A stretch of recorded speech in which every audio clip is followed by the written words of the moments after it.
righty. We are live. We are live. The Nutritional Edge, featuring myself, Dr. Chris Brown, and Nathan Slinkard, registered dietitian. Now, Nathan Slinkard is actually on a retreat right now. So today's episode is just me tuning in live, giving you guys some nugget bombs. This is what I'll be going in on. I got a little special treat for you guys. What I got going on is this book called Fast Like a Girl. It is a fantastic book, a ton of nutritional nuggets, a ton of fasting nuggets, not just for men, I guess not just for women, but also men, because there can be some applications to this. I read this book last year, and it completely revolutionized how I eat, how I conduct my eating behaviors, not just what I eat, but also when I eat, and more specifically, when I don't eat. If you are not subscribed or following our doctor pages or our dietitian pages, check out Nathan Slinkard Nutrition LLC. He's also got a Facebook group where he launches challenges in their monthly. Make sure to follow Dr. Chris Brown page on Facebook as well. And also we got a YouTube channel, The Specific Chiropractic Center's AR. That is our YouTube. Click subscribe to that, and let's dive in. So last year, when I was reading this book, I was pretty very eye-opening, learning about all of the benefits that are incorporated with fasting, whether that be autophagy, ketones, immune system, stem cells, growth hormone, testosterone, getting your hormones regulated. This book broke it down incredibly. Some of the chapters in here, I'm going to pull up some of the chapters actually.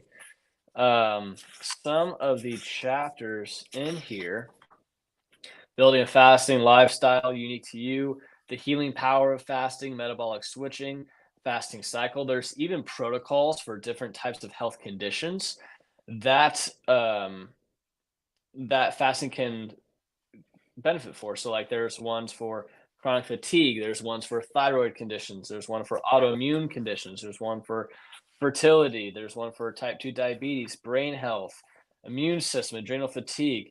The list goes on. These fasting protocols are absolutely fantastic. The area that I want to focus on today is actually the healing power of fasting, more specifically what happens at different time intervals, mostly because there are some people that have been reaching out to me, wanting to get to know fasting a little bit better, and also the different types of lengths fast that we can do. Now, for the most part, what do humans do? We are going to bed, eating, waking up and eating, and everything in between. What we need to do is actually not eat as much. When we don't eat as much, that is when we are actually utilizing the genetics that are encoded in our cells to be able to actually maximize the well-being and function of our cells themselves. Back in the day when we were cavemen, we had to go hours, days without having food, and we would survive and we'd function well. We'd go days without food, and we would still be able to go on walks, still be able to go hunt, still be able to go migrate the tribe around. And we now all of a sudden we just have food that is right next to our couch, food that is right next to the area that we're sleeping in, and we don't have to do any actual work in order to get the food that we need. So how could we actually function good and be able to catch prey if we haven't eaten in days? And part of the reason why is due to the healing power of fasting that is going on with that. So, having a little bit of technical stuff going on. I think we are live. Yeah, we're going live. We got someone on right now. It might be my mom. What's up, Mom? That's you. This is Chris. This is your son. Saying hi. For the most part, people think of intermittent fasting and they'll just basically skip breakfast, and they'll just skip breakfast and they'll eat from noon to 8, for example, or they'll go from like 2 to 10, and they actually don't get the true benefits of that, because when we eat late, we are jacking up our hormones and our sleep. Sleep is where a lot of our hormones are made. especially testosterone, human growth hormone, also estrogen, progesterone. Pretty much all of our hormones are actually synthesized during sleep. And when we eat late, when we have late night meals, especially if we eat past like 6 p.m., we are jacking up our hormones. We're also going to be jacking up our sleep because during sleep, we're supposed to be healing ourselves from the day we just had, and also preparing ourselves for the day that we're about to have. And if we eat late, we're going to be interrupting that healing cycle because our brain is going to have to and divert blood flow and nerve flow towards digestion and absorption versus allocating those necessary resources towards the areas of our body that actually need to be repaired. By doing so, we're not going to have the synthesis of proper testosterone and growth hormone occur during sleep when we eat late. So there are people where they're like, "Oh, I intermittent fast and I go from 2 to 10. That's when I eat 2 p.m. to 10 p.m." It's like, okay, yeah, you're doing the whole hour combo thing, but you aren't doing it in a place where you're maximizing sleep. For example, I myself, I love being my own case study. I love being my own test dummy. And for the most part, for this past about 4 or 6 weeks, I've been eating in a calorie surplus. I've been eating a calorie surplus, and I'm trying to gain some weight and then do a body recomp at that weight. I've been about 165, 167 pounds for literally a year straight while doing different eating in a calorie deficit for about 2 months, doing prolonged fasts, and then building my calorie intake back up. And now I'm eating in a calorie surplus while still doing intermittent fasting and also while still being cognizant of the hours in which I eat. Over this past probably 2 months or so, I have been typically eating from about 8 a.m. to about 6:30 p.m. or so, about a 14-hour window. And recently, I started trying to tighten the window and having that be from about 9 to 5, an actual 8-hour one. And that's um, especially like intentful on being done before 6 p.m. Honestly, I'm trying to be done before 5 p.m. and allowing my body ample time to properly digest everything before I go to sleep. So then that way, only thing that is occurring in my body and sleep is repair, growth, regeneration. And just being strict about that in 2 days, I've already noticed a pretty decent body recomposition after traveling in 2 weeks for 2 weeks. Literally just 2 days or 3 days, I guess. So being diligent, being strict about it, being aware about it, and I've already felt a difference in body tone, in my sleep itself. My sleep scores have been way up. My deep sleep's been consistent. I've been getting good rest, and it just goes to show, like when we finish complete eating early, a lot of good things happen.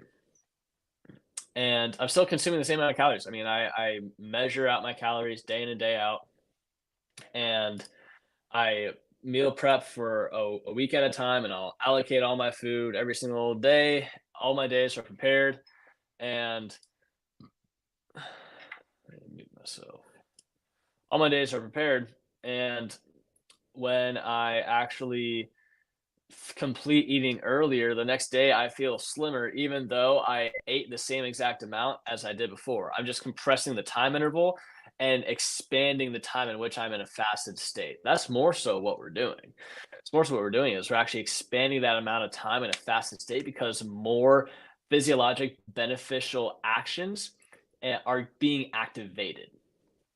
So I want to elicit some of those here that are highlighted in this book, um, in terms of what's going occurring from a 12 to 16-hour phase, and then also what starts happening at 17, and then as we get into a 24 and a 36. So I'm going to break these down real quick.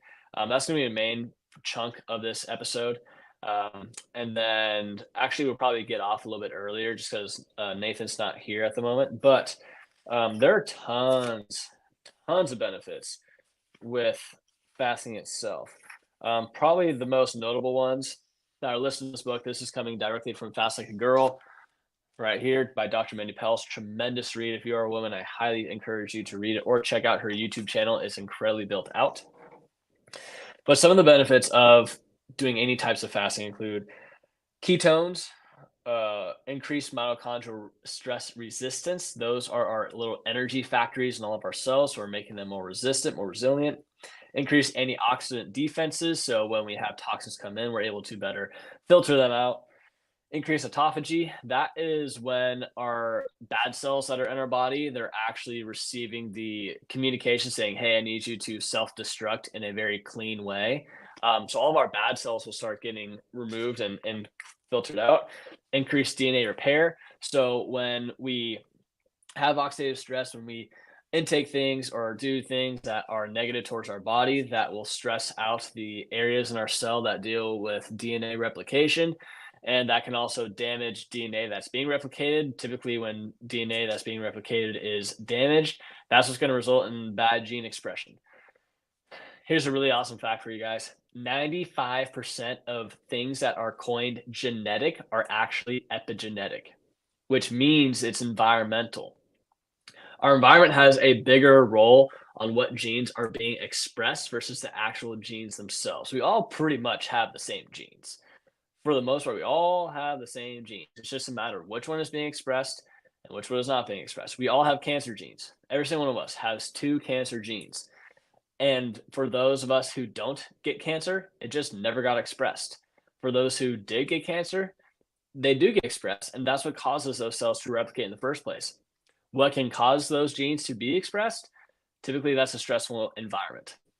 So it's our environment that's causing those genes to get expressed in the first place, which is causing those types of cells to develop. So when we have autoimmune conditions, we say, "Oh, it's genetic. It's genetic. My mom has it, and I have it. Scoliosis genetic." How the heck can something structural be genetic? Like it's all environmental. It's all environmental. It's honestly it's tough to explain to people. Just being completely frank, it's difficult to explain to people, but it is like, man, it's crazy. Toxic mold exposure, the kind of food they're eating, if your water's filtered or not, all of those can lead to autoimmune conditions. All those can lead to things that are coined genetic. Um, and genetics is just one rung of the ladder, but it's not what pulls the trigger. It's not what pulls the trigger. What pulls the trigger typically is your body's inability to actually withstand stressors, and thus it starts to cave in and loses its resiliency, loses its tolerance. Other ones is decreased glycogen. Those are sugar stores. We store a lot of sugar in our muscles, and also once that sugar storage exceeds in our subcutaneous fat layer, then it'll be go onto our visceral fat layer, which we don't want to have fat on our viscera. So we want to have a little bit of fat in our subcutaneous layer because that's what allows for thermal regulation, especially during cold weather. Um, but for the most part, what happens with people is that we will have visceral fat, and that actually will lead to inflammation, inflammatory mediators circulating around our organs, and also leading to scar tissue in our organs, which will decrease the function of our organs. So it's a double whammy, all negatives. Don't want them.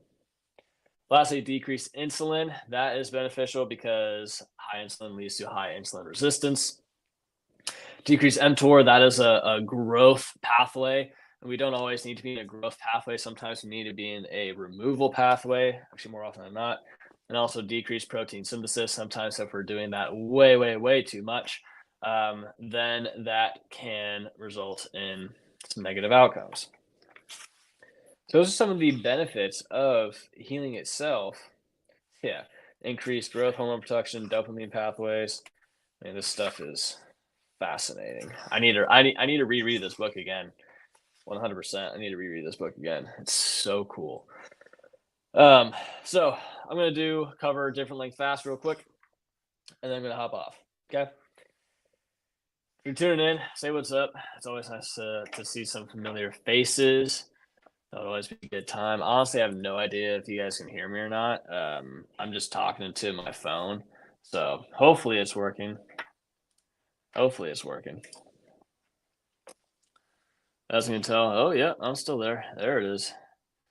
So, different length fasts. The first one is intermittent fasting, 12 to 16 hours. This is the most popular one that people are going to be doing. But and really the biggest one is when we get to that kind of 15 and 16-hour one. Some are right around 8 hours or so. That is where we start utilizing ketones as an energy source, and ketones come from our fat storages. So we'll start mobilizing fat cells to utilize ketones, and ketones will then provide an energy source for us in that moment until we provide food into our bloodstream. That way we can start getting glucose and start getting energy that way. So doing it 8 to 10, man, there's just so much stuff. Weight loss, brain fog, loss of energy. Those are some reasons why you should intermittent fast.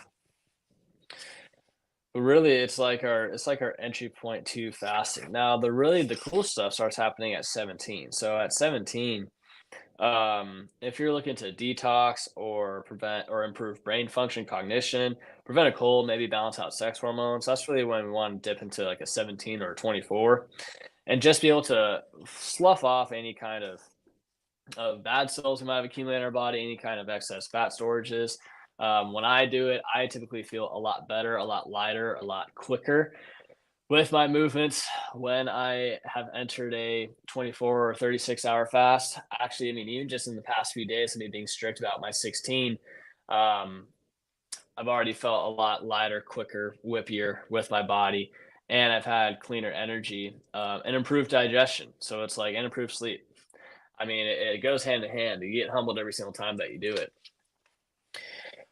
This can also help with SIBO, antibiotic use, and birth control use.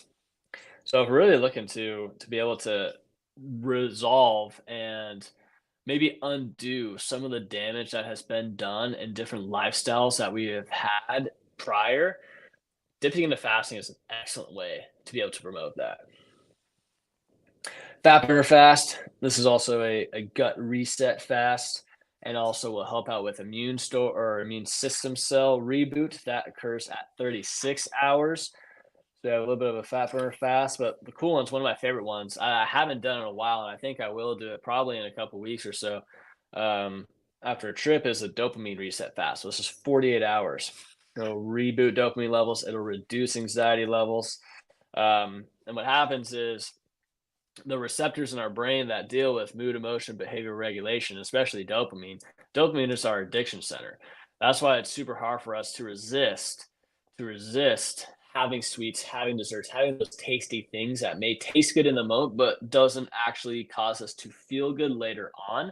That's all dopamine driven behavior saying, okay, if I eat this, I'm going to get a dopamine kick. And typically we'll do that if we're stressed out because when we're stressed out, when we don't feel good, when we don't think good, we want to make the opposite do something right. So if I don't think good, I'm going to do something that might make me feel good. And what might feel good in that moment is a nice sweet taste on the palate. Nice sweet taste on the palate. But what that actually is going to be doing is going to be damaging for our body. There's probably going to be inflammatory oils. There's probably going to be a bunch of ingredients that are toxic to us that aren't actually naturally recurring. And then it's going to be more detrimental and logjam functions in our body in the long run. We don't want to do that stuff.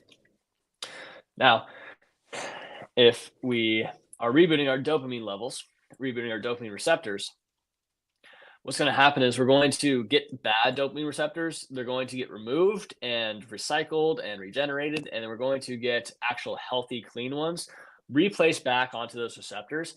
And we're going to have a greater resiliency against cheap dopamine and a greater acceptance or leaning into dopamine we have to earn, such as exercising or eating clean or cold water or breath work or just a bunch of different things like that. Um, those are all super beneficial to be able to kind of dip in and heal ourselves. In addition, at 48 hours, we will have lower anxiety levels. And lower anxiety levels, that is due to a molecule that's called GABA. When we dip into a 48-hour fast, we will have increased levels of GABA. So we're going to have decreased anxiousness levels. So it can also help with anxiety too. It calms us down. It's a calming agent. It's a type of neurotransmitter that actually lowers activation and brainwave function of our brain, so it'll tone everything down. And with that, if we are actually doing fast, here's some disclaimers. If you still are eating negative foods, inflammatory foods, eliminate those first before going into different types of fasting. If you aren't able to go like 15, 30 minutes later into breakfast, waiting for breakfast to eat, I would build that up first before diving into a prolonged type of fast. Um, and if you are getting into it, the main thing you have to get, 100% have to get are electrolytes. Those things are crucial. The first time I did a fast, I did 4-day one, 96 hours, and my heart was thumping. It was because I had a bunch of toxins that were getting flooded through my bloodstream, but also my electrolyte balance was totally off. So my heart was all over the place. Now, when I did a 5-day one, a few months later, I did a 5-day fast, and that was actually did pretty dang well until the fourth day. Did pretty well until the fourth day, and I was utilizing electrolytes the entire time, and it functioned pretty dang well. I remember at day 3, I was 72 hours in, and Cam was like, "Dude, I can't even tell that you're fasted right now. That you haven't eaten." But then day 4, he's all like, "I can tell." So I got adjusted that day, got brought back to life, and then day 5, what I always do to celebrate the last day is I go hike Pinnacle and make myself earn it, just because my ancestors would have had to go find food and exercise in order to go find food before they could eat. So I got to earn it too.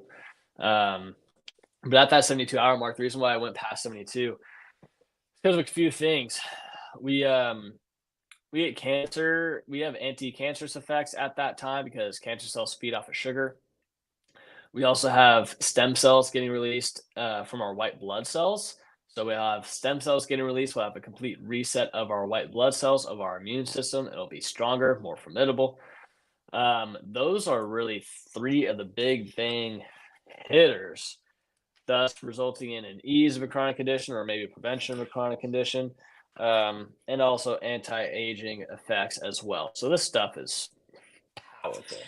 And I've been experiencing that firsthand for about a year now, and I absolutely love it. Absolutely love it. I highly encourage people to dip into this and at least eat the correct foods that will give you the opportunity to do it. Now, I do like food. We are meant to eat food, but at the same time, we're also more so not meant to eat food. We're at least meant to go prolonged periods of without eating food. So with that being said, that's going to top it off for this episode. Like I said, we're going to keep it short and sweet. It's just me on today. I think actually next week's gonna be just Nathan. So we're both in the middle of a bunch of traveling periods right now. The year's picking up. It's 2024, and we're already in March. If you haven't hit those goals yet that you're working towards, or if you don't feel like you're on track, hit up my 10K Step Club. That's a really awesome group of people that are holding each other accountable, being able to get the things done that they said they were going to get done, in a community that is all about helping each other. Check out my 10K Step Club. It's just on Facebook. Just type it in, 10K Step Club. Click it, join it, come cruise. Right now, we're spending a month getting our butts on the floor, our hips below our knees. It feels great, baby. Until next time, Nutritional Edge friends, appreciate y'all tuning in. Hope y'all enjoy this recording, and I will see you soon. Take care. See ya.